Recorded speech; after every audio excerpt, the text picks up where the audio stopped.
Good day, everyone. Welcome to the third part of our video lecture. Still, this is Unit 1, 21st Century Skills, and the previous video lecture, I discussed to you guys in depth the communication skills. And at this point, this video lecture, we are going to cover about the digital skills or digital citizenship.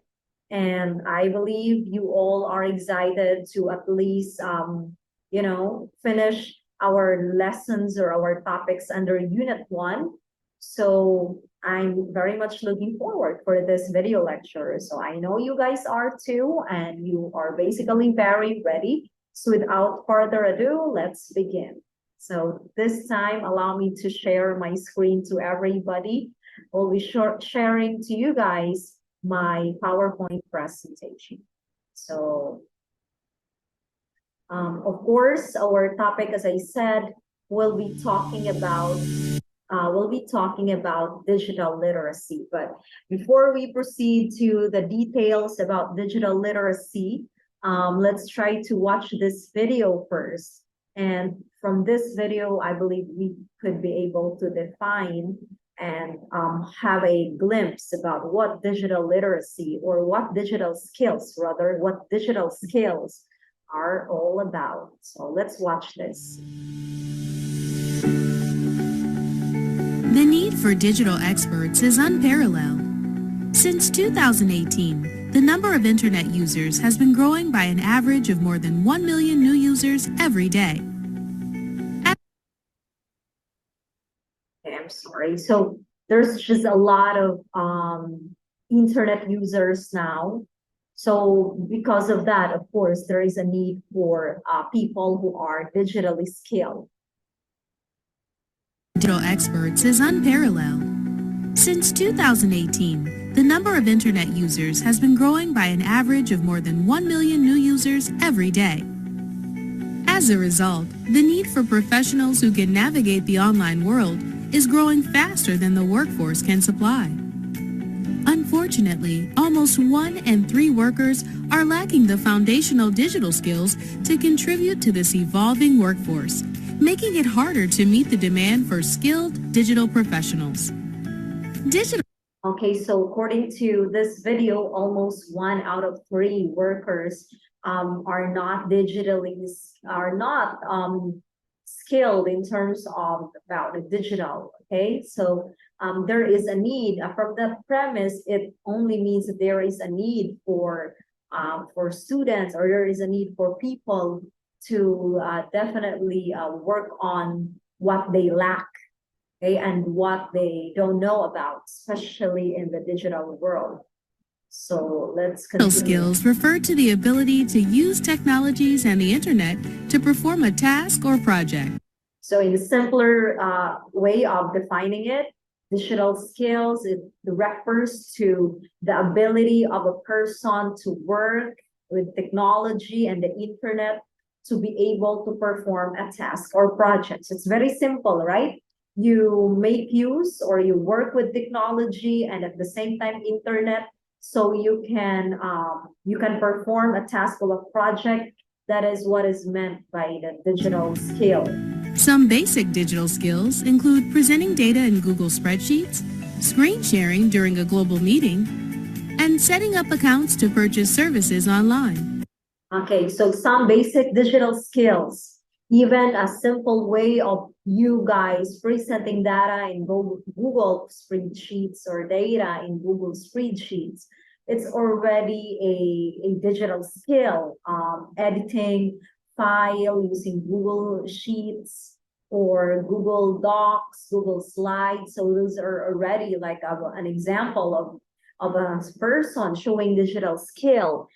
Screen sharing during a global meeting, like right now I am using this Zoom platform, and then I am sharing rather my desktop, or I am sharing my presentation with all of you. So this is already a sign, or this is a manifestation of a person who has one way or another is skilled digitally. But then again, these are just like a few of those that really covers what digital skills are.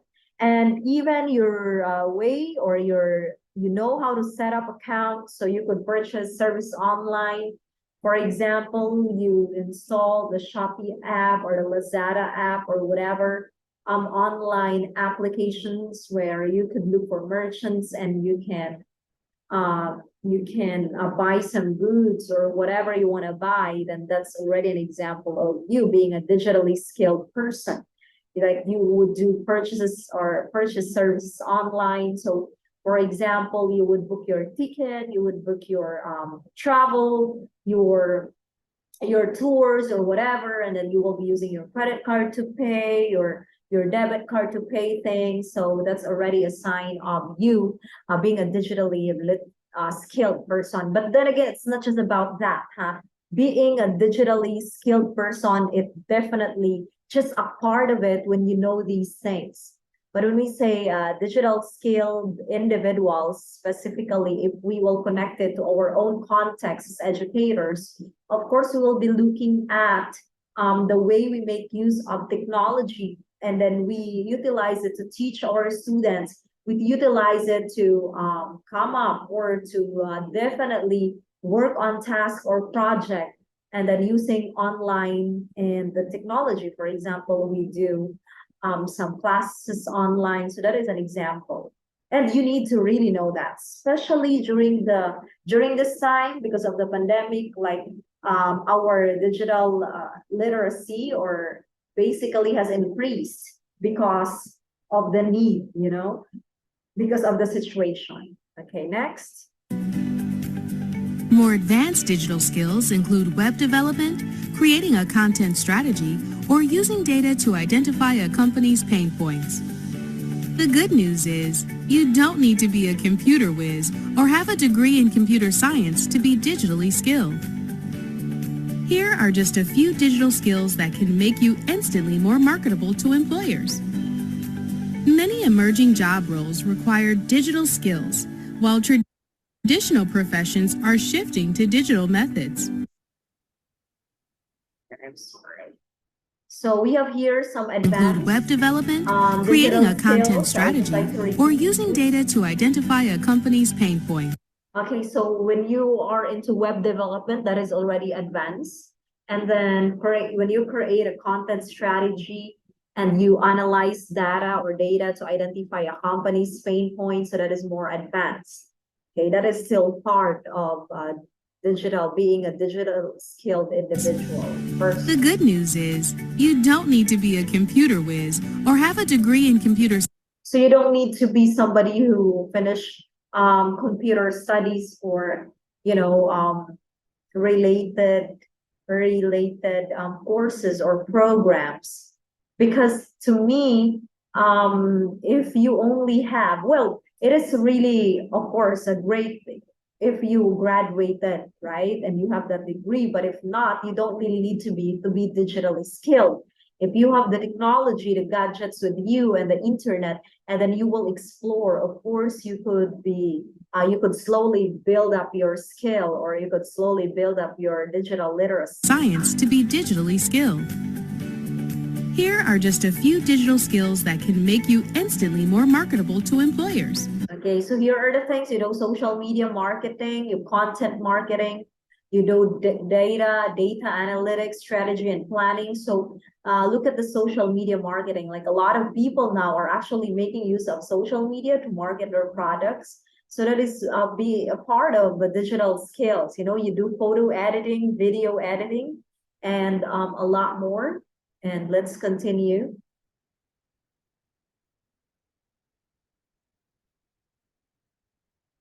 Digital skills that can make you instantly more marketable to employers. Many emerging job roles require digital skills, while traditional professions are shifting to digital methods. To help fill the gap, 65% of companies invest in training new employees on new technologies, but you can gain digital skills through free online courses or with intense immersive training programs. Learning digital skills is not only exciting, but it's also necessary for staying relevant in the workforce for decades to come. So I like it, the statement that learning and being digitally skilled individual is basically staying relevant in the workforce for decades to come. So it only means class, since everything is going up, like, I mean, we keep on advancing and advancing. So if we are digitally skilled, then that means we are being relevant as of this time. Because if we are not, then we probably could not survive. Because like now, a lot of things could be done online, or a lot of things are actually just, done it those ways. In the end, professionals with digital skills will have more opportunities as we move further into the digital age. Are you equipped to be part of the digital workforce? Okay, so if you are digitally skilled, you will be more, you will be relevant, and at the same time, companies would demand you, or there will be more opportunities, to put it this way, more opportunities for you, because you just, you have the digital skills which companies need now, even in the academe. Like if you are a teacher and you are not digitally literate, like you are not digitally skilled, you will probably have so many problems in terms of how would you cope up, especially and now, like for example, during the time when we don't have the limited face-to-face classes, we did classes online, checking or reporting, examinations are done online, and so many things are done online. And thanks to the technology and the internet, we're able to do things even if we don't come here in the campus. But the thing is, that is not only what is happening in the academe, even in other industries, automation. So a lot more of services now are done online. In fact, a lot of companies probably they didn't have any more physical offices, because they already create a virtual office in a way where people, their employees, are just working remotely, and then they create a virtual space, and everything is done online. So see, as we move forward in this digital age, then you really need to make sure that you are digitally skilled. Now, it says here, class, that become a digital professional in less than a year. You can click that, you can check on this video. It is just some sort of promotion. But anyway, I believe you have learned like in glimpse about digital skills. And as I said, or as what is mentioned in the video rather, digital skills are your way, actually you possess it, and then it is your way to utilize technology alongside with internet to work on a task or project. And that if you can do that, then that means you are digitally skilled. But there are like basic digital skills, and there are also advanced digital skills. So let's look into, again, our topic this afternoon is digital skills or digital citizenship. So nowadays, digital skills are required in the workplace, and the workplace is now required a bit more advanced digital skills, and companies even expect the vast majority of their employees to be digitally skilled. Like, how would you execute, or how would you do your work if you don't even know how to open a computer? How would you be able to be efficient in your job if you don't know how to use spreadsheets? So these are some of the things that you really need to explore and that you really need to learn, so that you will be called digitally skilled person. So the bare minimum digital skills required actually include the ability to carry out tasks, such as when you communicate via email, you research information online, you handle sensitive information in virtual ecosystems in a confidential manner, and then you safely use cloud-based collaboration tools like Google Drive, Dropbox, and Microsoft Teams, and you create and manage spreadsheets and online documents. So these are really not difficult to understand, right? One way or the other, we tend to communicate using email, though I believe you students, you don't really communicate using email that much. And then also, I'm pretty sure all of you do research information online, but of course, you also need to know when to trust the information and when not to. Okay, and it's not also about like the idea of just copying and pasting, but you know already what are the things that you need to do. You need to handle sensitive information as well in virtual ecosystems. You have to make sure they remain sensitive, they remain confidential, and also safely using cloud-based collaboration tools. For example, you are making use of Google Sheets, okay, some Google Drive. So how would you be safe? Dropbox and Microsoft Teams, because as a user of internet and as a digitally skilled person, it comes with a responsibility too, that you cannot just click and post, but you definitely need to know how to leverage, to know how to look for, definitely, are you just telling the truth? Are your posts really reliable? If it's not verified, then you better not to, right? Because somehow don't be like don't act as an agent to spread the fake news.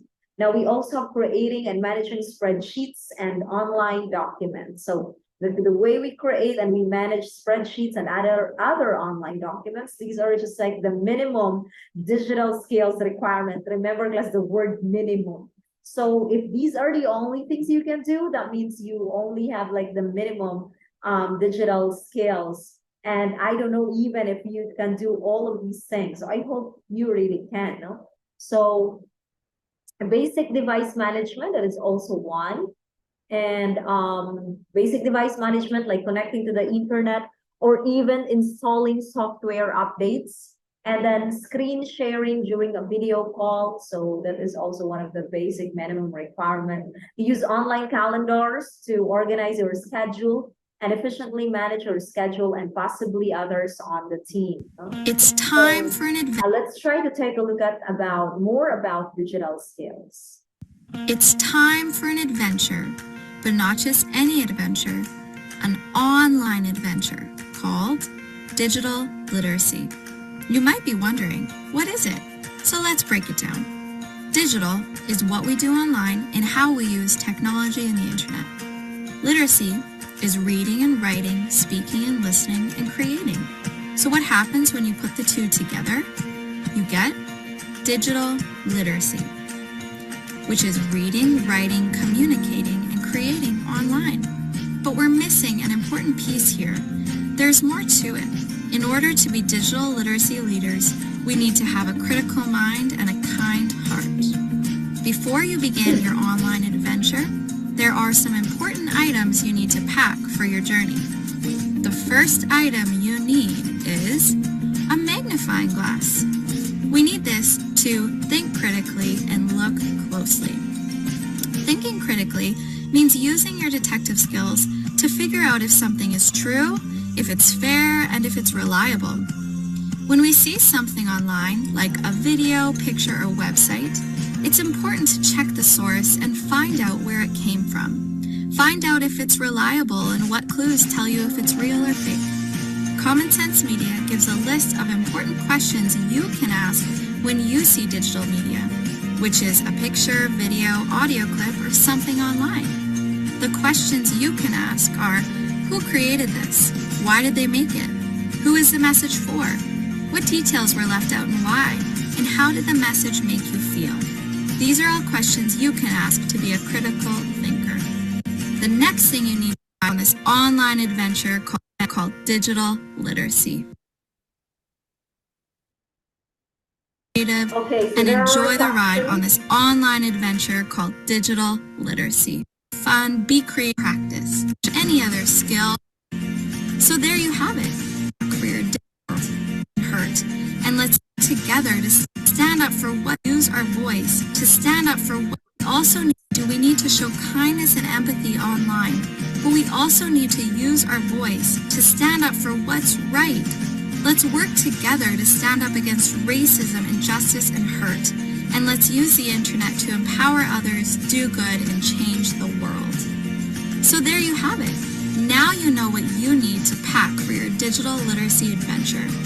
It's important to remember that just like any other skill, it takes time, patience, and practice. So let's remember, on this journey, let's have fun, be creative, and enjoy the ride on this online adventure called digital literacy. So have fun, be creative, and enjoy the ride of this wonderful journey called digital literacy. And I believe, guys, you are very, you can really relate, like everybody can relate on this topic because we all are using our social media, we all are using our technology alongside with internet, and that is what digital skilled individual mean, you know, when you can just use your gadget or the technology, and you also used to work it with the internet, then that is really being a digitally skilled. Now, what are the critical digital skills? So digital skills, they are defined as the ability to find, we evaluate, we use, we share, and create content using digital devices such as our computers and our smartphones. So even like Emma and Emmanuel, you're really good at creating videos or editing ones, and you are digitally skilled. And not only Emmanuel, but even like a lot of you guys also are doing or working using your gadgets, and then you work with the internet, using the internet.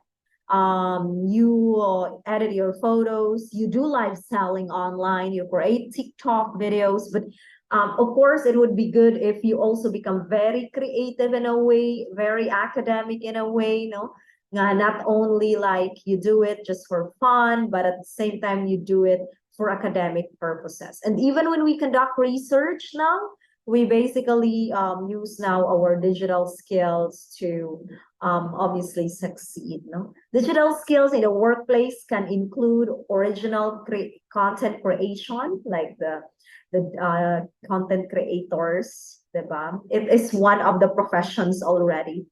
And you don't have to get a degree on that. You just have your gadgets and kind of do things. That's why a lot of bloggers now are, you know, trying the blogging world, and they are just a lot of bloggers now on YouTube because they are they don't actually need like to get a degree. And then as long as you have the content with you and you found your niche and you have your gadgets, you have your good internet connection, and you are not shy at all, you can communicate to your audience, then that means you will be good and you can find your niche and you can find your market. And then we have the network and information security. You have your UX, your UI design, and then digital marketing. We also have the social media marketing, even data analytics, you know. Those are some of the things we need to work on. So if you're going to say you're a UX and UI design, so it talks about user interface. When you say UI, user interface, so it's more of engineering. Yeah, engineering courses. And then UX, that's gonna be human first approach to product design. UI, human first approach to designing the aesthetic experience of a product. And UX, again, it means human first approach to product design. And UI, human first approach to designing the aesthetic experience of a product. So it's basically more on marketing too, or designing. Well, I'm not that familiar on this one, but if you are in that field and you are doing designs for your product, then of course that is already being digitally skilled. But we call it the critical digital skills, and digital marketing, social media marketing, and data analytics or data analytics. So digital marketing, there's just a lot of ways to do that. For example, companies, they would send you email about their logo, like their promo or whatever discounts you guys could have from there. They would send you, right, like your application automatically, because your email is registered there. You could receive promotion or like that, or Shopee, you could receive promotion or whatever. And then social media marketing too, and data analytics. So data analytics, like your data in terms of your views, in terms of your engagement. So how would you analyze that? Okay, and advanced digital skills range from data visualization and basic programming skills to data engineering. Well, for us teachers, so since you guys will be future teachers, won't be dealing with data engineering. It's gonna be not our scope anymore. So what we are going to do is hope to be digitally skilled teachers. We make use of the digital tools that we can find to improve our teaching, because nowadays we are not dealing with learners who really don't know how to use computer. Like, I mean, look at our students, you guys, even you are very good already at using your smartphone, using your computers, and how much more the next generations to come, right? Like, look at the babies now, the toddlers. They are fond of playing games, and where they are playing, of course, they are holding with them a phone or a tablet, and they're just playing things. They're playing games online. So see, generations to come will be so much different. And if we cannot cope with that, if we are not digitally skilled individual, you will become an obsolete person. Like, especially if you are in the world of the academy, or you're in the academic world, then you don't want to feel like you are not needed anymore in the industry, because you are obsolete. That's why you have to keep up. Okay, next, another critical skills, or critical digital skills, rather. Okay, now let's proceed rather to the definition of digital skills. So digital skills are defined as a range of abilities to use digital devices, communication applications, and networks to access and manage information. Well, we already defined this, right? And you know that that is the meaning of digital skills. So your ability to use digital devices, you communicate using applications, you using the network to access something, to manage information. That is part, or that is one of the scope of digital skills. And they enable people to create and share digital content.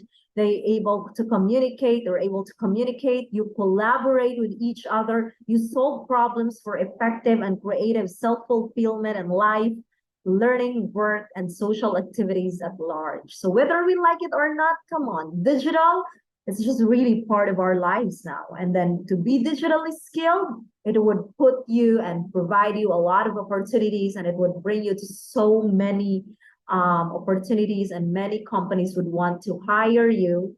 And of course, you will have a better life then.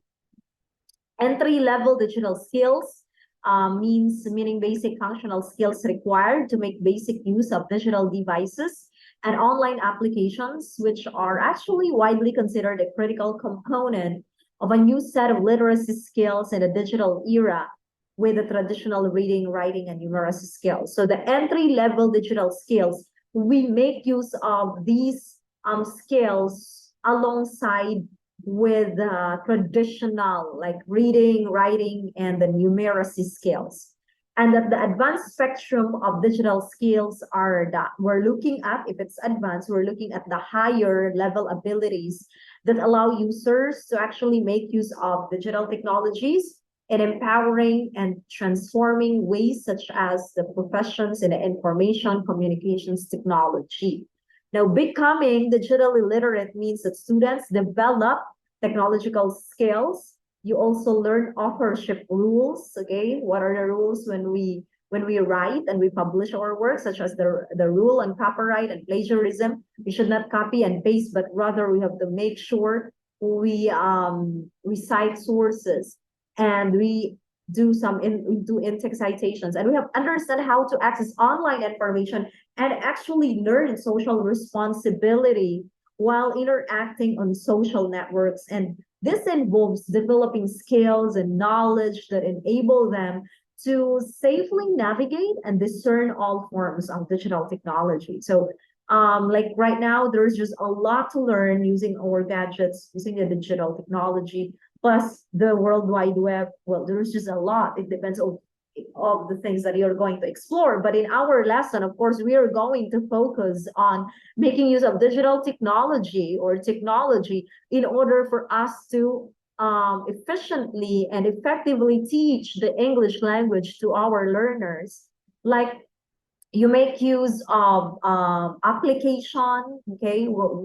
That application would enable our students to speak and collaborate. And this time around, they are not just collaborating with their classmates actually, but they could collaborate with other, people coming from other countries, specifically those who are coming from the English speaking countries or English speaking communities. Now, knowing these IT skills, these information technology skills, allows students to learn traditional subjects in innovative ways through educational courseware and the online resources. Well, a lot of online resources too that would allow us or that would help us teach the learners to do not come for free, but there are also like a lot that we can just make use for free. You can look for the open access, okay, open access online resources, and even the massive open online courses or the MOOC. There's just a lot and they are also for free. So now studying is actually not that difficult anymore because you can just do it online, and you can even others even graduate online. Well, come on, let's be realistic. It's due to COVID-19 pandemic that everything we kind of like in our end, we discover that even without visiting here or without being in the campus, you can still learn. Now, teaching digital literacy in primary and secondary schools is all about understanding that today's children need different types of skills and technological knowledge in order to think critically, evaluate their work, and engage with a global community. Over the past decade, many business processes and other tasks that used to be done by hand have progressively started to shift into digital tasks. Artificial intelligence is still used by businesses to manage their supply chain and improve how they run internally. Because there is so much competition, it is important to stand out from the crowd by using unique skills. Let's say you want to know which digital skills will help you reach your productivity goals and financial goals the fastest. If so, you're in luck because we're going to look at 10 profitable digital skills to learn in 2023 and beyond. Okay, so what are the 10 digital skills to learn in 2023 and beyond? Let's take a look. Number 1, Social media. For social media marketing to work, you need to understand how consumers, opinion leaders, and companies are all connected. To put it simply, businesses need to find ways to reach out to customers that get them excited about their website or product. As more and more people use social media to complain and praise, this part of customer service has become more important. Some of the skills you'll need to be successful on social media are good communication, writing skills or copywriting, project management, strategic thinking, and community management. In many forms of marketing, a lot of the people intended for a specific marketing message will never even see it. Some of them might be interested in what you may have to offer right now, while others may not and may never be interested. There's no guarantee they'll ever read it, let alone accept your offer. But the vast majority of people who follow you or your business on social media are not like this. True followers know, like, and trust you or your brand, making them more open to explore things you suggest or offer. This is why advertising on social media platforms is so effective.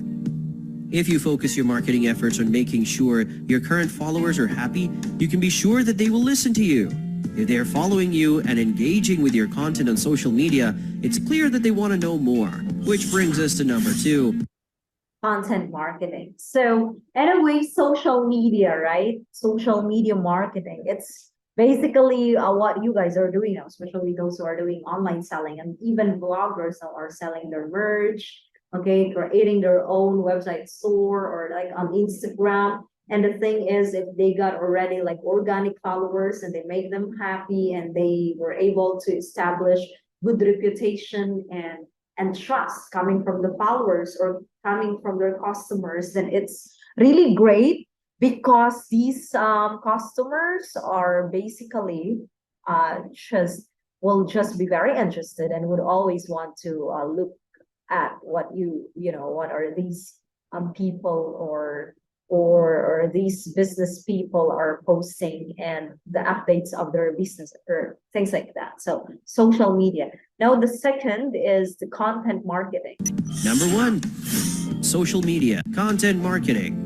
In today's hyper-connected, digitally driven, more mobile world, it's important to make and send the right information to the right people at the right time, and through the right channels if you want to engage, inspire, and win the long-term loyalty of your target audience. Even though the saying content is king has been popular for a while now, with the internet and social media, it's more true than ever in this fast-paced business world. This is why it's so important to be able to come up with ideas, make, produce, edit, and give your audience interesting, unique content. There are many different types of content like blog posts, videos, podcasts, infographics, and even simple updates on social media. Even though marketers care a lot about optimizing things like keywords and ads, what really matters is how good their content is. Because site visitors don't know what they're getting into or why they should care about a brand's product or service on social media if there's no content. Brands or influencers can become well-established leaders in their field with the help of high-quality content. Okay, so always remember the high quality content, like the information that you are sharing, the picture that you are also sharing. Are they high quality ones? I mean, it really matter if you would also want to attract more customers or to attract more followers. So content marketing. Number 3, copywriting. Copywriting. However hard you market your... Copywriting plus very important, especially in our field. And then you guys are the future teachers. And I believe oftentimes when you were asked to do something, you would always look for the answers online, right? So you have to, we can check on what is copywriting. Number 4. Number 3, copywriting. However hard you market your product, you may not see the results you were hoping for. Ineffective or badly written text on your website, emails, or social media pages is costing you revenue. The ability to do this well is crucial for success in any endeavor. No matter if you're trying to sell insurance or do home supplies, the specific wordings of your content is more crucial than you might imagine. In this case, we need to engage in copywriting. This is basically a fancy name for the promotional writing used in various industries. Copywriting is a crucial part of the advertising and marketing industry. The goal of any good copywriter is to move the reader to take some type of action after reading their work. Ads that take up a whole page in a magazine to promote a perfume brand are a good example of copywriting at work. The process of generating persuasive text for a website, also known as copywriting, is essential in converting visitors into buyers. Good copywriting has the potential to dramatically build a following and increase revenue. Okay, Number 3, so copywriting. good copywriting. However hard emotional writing and marketing, copywriter is to move the reader. Okay, copywriting, the example here is more of the business though, but if we are going to take a look at the copywriting in our context as educators. So of course, the quality of your content when you present it to your class should be something that is really of good quality, like the way the texts are written. It's not just you guys would copy and paste and then present it, because in the first place, it's not your own work as well. But what you are going to do is to probably create something that would would allow the learners to feel like they learn, and you know, it's just of high quality text. That means you have to make sure you were able to write it well. For example, you're creating a module, it's just specific, you're creating a module. How could you assure that it would be effective to your readers? Because the example there is more on the marketing. To take some type of action after reading their work. Ads that take up a whole page in a magazine to promote a perfume brand are a good example of copy. So for example, ads now that take up the whole page of the magazine is a good example of copywriting. So in copywriting, it means like you are being persuasive in a way. And as teachers, we have also to make sure that we persuade and we present the facts, and the students, we make them believe based on the facts too, that this is what it is, so that they would be able to learn. Writing at work. The process of generating persuasive text for a website, also known as copywriting, is essential in converting visitors into buyers. Good copywriting has the potential to dramatically build a following and increase revenue. Okay, so in order for you to increase your revenue, you have to be a good copywriter in order for you to increase your credibility, and at the same time, your efficiency as a teacher, you have to be a good copywriter. Number 4. Number 4, Graphic graphic design. design. Do not even think about running your business without making graphic design a priority. One reason is that graphic design is important to the future success of your business because it helps you spread targeted messages, create a unique brand identity, attract certain audiences, and make a public figure or brand easier to recognize and engage with. If you don't know the basics of graphic design or why it's important for businesses, you're in luck because you will.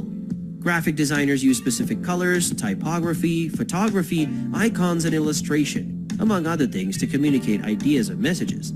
Its main goal is to help promote a project, event, campaign, or product between the person who made it and the people who are supposed to see it. Photoshop and Canva are just 2 of the many online tools available to designers today that can help them improve their skills and make their businesses more productive and profitable around the world. Okay, Photoshop and Canva. Very how I may say it. They're very famous actually, Photoshop and Canva. And then we can do design, like you can do a lot of things in Canva. Other like Kita teachers, there are sometimes that we already have a certain template for our PowerPoint presentation, and we have a specific typography or something that we would use to in order for us to write. Like default already, and then you communicate something to your audience with that. So that's graphic design. In case of the brand, then they have their own icon, okay, like what is their own tagline, their own font style. It should come in like unison, that dili pwedeng every now and then a certain company will have a different logo, will have a different colors, will have a different this and that. You have to establish. So you need graphic designers. Number 5, Email marketing. In order to draw in new clients and retain existing ones, email marketing is shown to be one of the most reliable methods. Email marketing, one of the earliest types of direct marketing, is still effective at bringing in new business and keeping existing customers happy. Businesses of all kinds, from solo operations to multinational conglomerates, can gain from a well-developed email marketing strategy. Planning out each step of the funnel is essential, as any seasoned digital marketer will tell you. Each stage, from the sign-up page and its placement on a website through the welcome email, must be fine-tuned to maximize sign-ups and retention. Email addresses are less likely to be changed than social media profiles or physical addresses. That's why firms need people who can harness the potential of email marketing to build personal relationships with customers. Instead of dismissing email as an antiquated medium, teachers can encourage students to reimagine its potential applications in their daily lives, social interactions, and careers. So email marketing is also one, like when we sign up for something, they would ask for our email, and then later on we would start receiving a lot of promo coming from this brand or coming from this website. I was just like, oh, we forgot it, we signed up. So that is something really class that the strategies of a lot of companies now too, and it works. Like there are things that sometimes, oh, that's interesting, so you could check it out, but you just have to be careful. Scams are also like just a lot in email and even text, so be careful. Number 6, search engine optimization, So, also known SEO. as SEO. The most obvious place to begin is with the question, what exactly is SEO? As opposed to sponsored advertisements or paid placement, search engine optimization raises a website's profile in search engine results through organic or unpaid methods. Its goal is to increase the number of people that visit your site through organic search results. When someone searches for something specific in Google that your business provides, you want your business to be at the top of the search results. Higher search engine rankings mean more visitors to your site. SEO is crucial because it increases your site's credibility with search engines. If you want to move up in Google search results, you need to prove that your site is trustworthy and contains useful content that is directly related to the user's query. SEO works to improve a website's visibility in search engines like Google, YouTube, Bing, and Yahoo, in the hopes that doing so would attract more visits and ultimately more buyers. Customers who are actively looking for what you sell will find you thanks to your SEO efforts.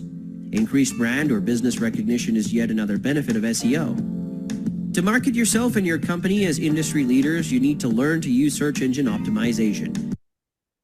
Okay, search engine optimization is when I'm going to type the keywords and then Google would suggest a lot of things, right? So it's gonna be like if you are a trusted and a credible website or brand, then you will definitely be suggested, or you will be seen as one of those being suggested in the search engine. You will come first or whatever, like because the ones that would come first are of course the ones that we are going to click, no? So it's search engine optimization. Number 7, web page Number design. 7, web page design. Web design refers to the process of crafting a site's visual presentation and user experience. You will be responsible for creating the website's user interface after careful consideration of the user's needs has been taken into account throughout the planning stages of your web pages. Web design, like the rest of the internet, has progressed greatly since its start. From JavaScript to flat design, we'll go over a few of the most influential concepts that have helped advance the state of the art in web development. A thorough optimization of your website to make it appealing to potential clients requires either the expertise in HTML and Sketch, in addition to visual design, the user experience or UX, and web design technologies like Adobe Photoshop and Adobe Illustrator, or user-friendly interfaces such as WordPress and Wix. Most of the digital skills on this list plays a big part in your success with designing a website or sales page. So I tried using WordPress and Wix too.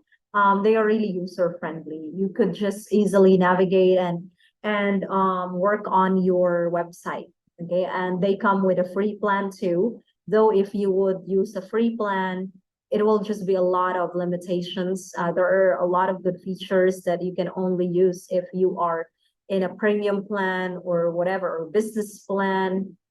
So if you wanted to create or start your own website, you can start with WordPress or Wix, and you could also allow your website to be monetized by, of course, allowing advertisement, those that will be posted or pop up in your website. For example, when we check on other websites, something would pop up, right? And we need to close it, and that is an ad. If you have a website, then of course you would allow advertisement too, and you would be able to get money out from it.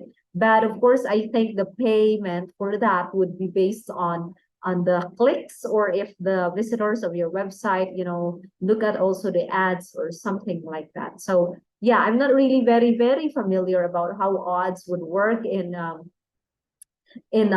website, but basically, I would suggest that if you wanted to, start your own website, you can start it using WordPress and Wix because they are just really user-friendly. Number 8, marketing automation. Automatically managing marketing tasks and cross-channel campaigns is the goal of marketing automation software. With the use of marketing automation, businesses can send out personalized messages to clients across several channels, including email, website, social media, and text messaging. Processes, which are collections of instructions, trigger the periodic sending of messages. Templates can be used to define workflows, or they can be built from scratch or even adjusted in the middle of a campaign to yield better results. You may automate your digital marketing approach by not having to send out each email, message, campaign, or post individually thanks to marketing automation. For astronomical gains in sales, set up an automated system to contact potential customers with promotional offers, price reductions, and new product information. Okay, the next. Number 9, data management. Businesses often make important decisions based on information that can't be seen or is too complicated for the people in charge to understand. That could be bad for business intelligence, which is a key part of staying competitive in any data-driven industry. To fix this problem, businesses can keep an eye on and protect their data throughout its whole life. Do you have the data management plan your company needs to compete on a global scale? If you use tools like Google Docs and Google Sheets to organize and track your data, you may save time and effort and get a better return on your investment. ROI. Okay, data management. You really need that. I mean, you need to manage your data so that you would know how much you lost, or what's your profit if you're a businessman. But if we are like in the academic world, of course, you need to manage your data to know how many students pass, how many needs help more, how many needs remediation, and things like that. So we'll be dealing with figures, and we need to manage our Number data. 10, online course creation. Just You like can no what I'm longer doing convince right now. potential investors by merely promise them a return on their money. Instead, you must show them. The most efficient way to demonstrate expertise is to create a course that you can offer online. By instructing others in a skill, you prove beyond any doubt that you've mastered it. These days, an online course is as essential to the toolset of every entrepreneur or online specialist as a website or business card. Gather together all the knowledge gained here or cherry-pick specific pieces and expand upon them at length. Uploading your course to a premium platform like Udemy, Kajabi, Google Classroom, or ClickFunnels is a great way to generate some supplemental revenue. So what are you waiting for? Get started now. Start learning the skills and leverage them for your business or personal success. The transition to the digital age is happening quickly, and if you want to be successful in 2023 and beyond, you'll need to acquire these. Okay, as said, what are different digital skills that you need to succeed in 2023 and beyond? And these are the digital skills that you need. So differences between when we say traditional literacy and digital literacy is that digital literacy, it expands the scope of traditional literacy, because traditional literacy, we are only very limited, but with digital literacy, it covers a lot of things. It encompasses e-learning skills that incorporate audio and video for strengthening thinking and learning in students. And when reinforcing literacy skills, the conventional teaching methods would involve, we use textbooks, workbooks, written tests, and recitation. That was before, right? But that was just a lot of ways, a lot of methods. And these are the following: cloud computing, we have courseware, multimedia slides. We even have a game-based learning, especially if our students are really gamers, educational video, audio learning. We create video, we produce movies, films, short clips. That's digital production. Interacting on digital devices, like when we are going to use a digital tool or digital technology to interact with one another, like to have classes, combining virtual and the physical worlds. That's one of the, methods, teaching methods, with the following, using these tools. So this is how digital literacy expanded the things that we are used to before. So it really has widened the scope.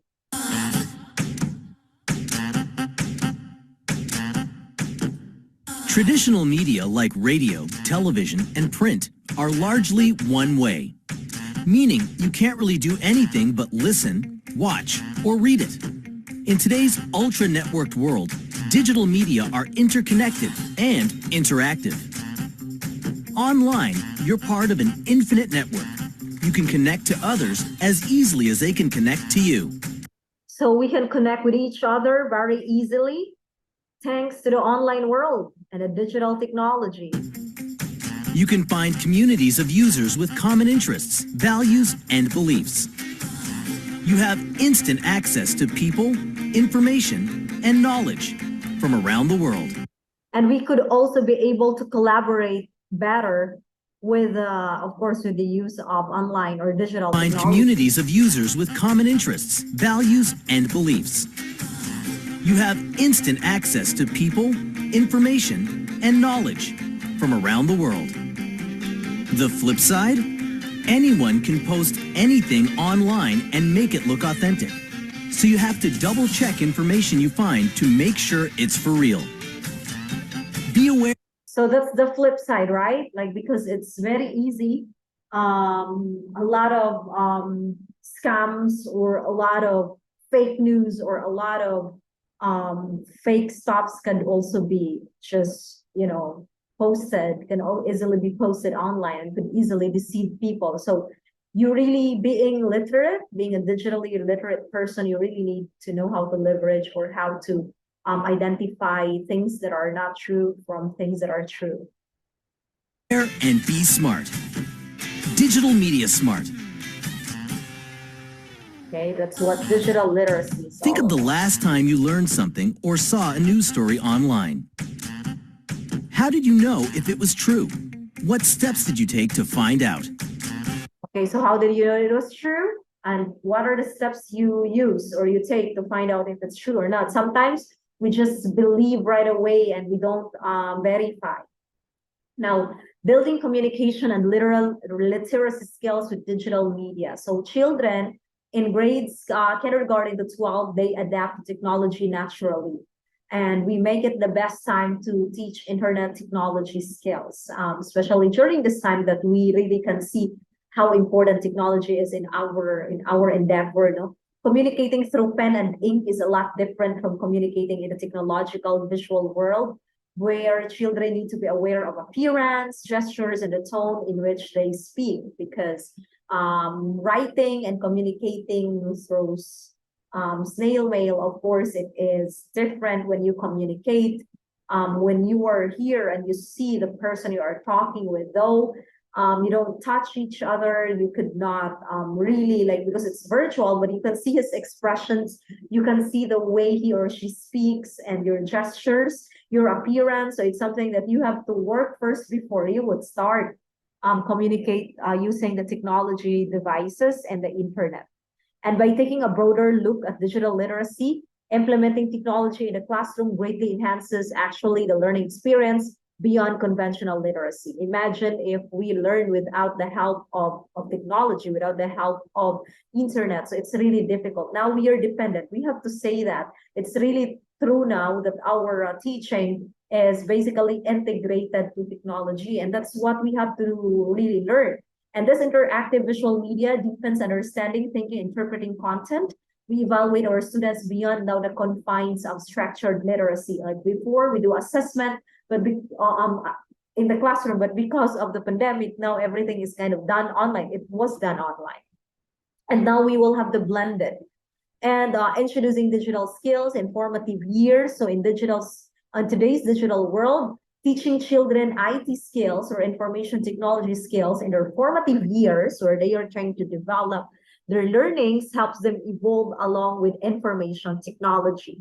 So in learning platforms, if learning platforms actually don't initiate digital literacy programs, students will become overwhelmed as technology advances and they become ignorant too. So we don't want to create students or to produce rather students who are ignorant, and when they are outside the classroom or when they started to look for a job, they would not know anything about it. No company would hire them, or opportunities will be very, very few or little. There won't be a lot of opportunities if that's the case. So introducing digital tools, apps, and internet platforms to your students helps close the digital divide that hinders achievement. And digital literacy goes beyond reading and writing. Remember, class advances in technology provide digital resources for education curriculums, which significantly contribute to digital literacy learning. As an example, when students have digital tools that they can use for writing assignments, they enjoy creating multimedia presentations that enhance their writing skills. Like paperless na, they make use of multimedia presentations. For example, making use of multimodal, like aside from they write, they also make use of visual images. Okay, and they could also try to do it in a video way. So they could be as creative as possible. And the following digital tools help bring your students' writing to life. For example, insert relevant videos. They insert images, receive instant feedback with chat features, ability to search and attain facts instantly. They edit spelling and grammar themselves. They access to more experts and data, revise their work without having to rewrite a whole paper. And 5, not having to rewrite because your paper is already saved there, you just edit it. But remember before, if you are doing the typewriter thing, it's gonna be a lot of work. And the next 5 ways digital literacy makes learning more effective. Take learning everywhere. Wherever you go, you can learn, right? Interact with peers, like what we are doing. When you go to the classroom, it's when you interact with your classmates. Constant connection with your teachers, work at their own pace, decreases behavior issues too. And integrating web-based technology in the classroom, well, according to Dr. Mary Calantzis, the Dean of Education at Illinois University, Educators today need to harness the different modes of the digital revolution in order to be effective representers of knowledge. Because if you could not be able to present knowledge through the use of digital technology, then you won't be an effective. Especially the students now are very much inclined into digital tools and the digital technology. They would not appreciate the kind of traditional way of teaching. It's gonna be boring and they would not love to learn it. They would rather learn by themselves. And she also goes on to say, Dr. Galantis, that today's learners and future learners need to engage in all areas of digital media, making it the core of teaching and learning. So we'll make digital media as the core of teaching and learning, because also the industries now demand our students to be digitally skilled. Imagine some of the companies now, even they don't have physical infrastructure anymore because they only have the digital infrastructure. Like the office is virtual and you just work remotely. You don't need to go to offices. And that can even be done with the classes, right? So some of the advantages digital learning has to offer: we have encourages personalized learning. We speed up the learning process because of technology, because of digital learning, inducing self-motivation. We kind of attract more motivation, self-motivation. We expand the learning opportunities, inculcate a sense of accountability in students, and we improve engagement rate. So more engagement, collaboration. And a few basic technology requirements for starting a digital literacy program in the grades K to 12. You need, if you would like to start a technology digital literacy program, you need to have technology devices. You need to have tablets, desktop computers, or laptop computers given for every student. And then broadband connection too. You need to have classroom website where students and teachers and parents can view updates and classroom events and assignments, like our learning management system. Kaso lang, in our case, our Google Classroom, the guardians cannot join, right? But if we followed, or if we paid like a very good plan, the professional plan or the educational plan, it would be involving the parents too, and other LMS too, which are being used by other universities or other schools. And digital calendars that are updated with the daily assignments, due dates, and other classroom events. And we have email addresses for all the students. This should be the official, which you guys already have though. This for higher grades that can interact on their own mobile device. So they can view, and I believe you guys can also check your grades. Develop e-safety procedures that protect children from inappropriate content like cyberbullying and predatory behavior. So e-safety. So we have to make sure that students are even protected even when they are engaged in the cyber world. And that's the end of digital skills. So this is the end of our topic of our Unit 1, digital skills. And I hope, class, you learned a thing or two from this video lecture. And then again, you are going to refer to the issues that I shared to you. Please do an advance, like look for details about how to mitigate the issue. And then that will be our activity next week, next meeting on Monday. So I will see you guys on the next video lecture. This time we'll have Unit 2. And have a great weekend ahead. And God bless all and keep safe. Bye, everyone.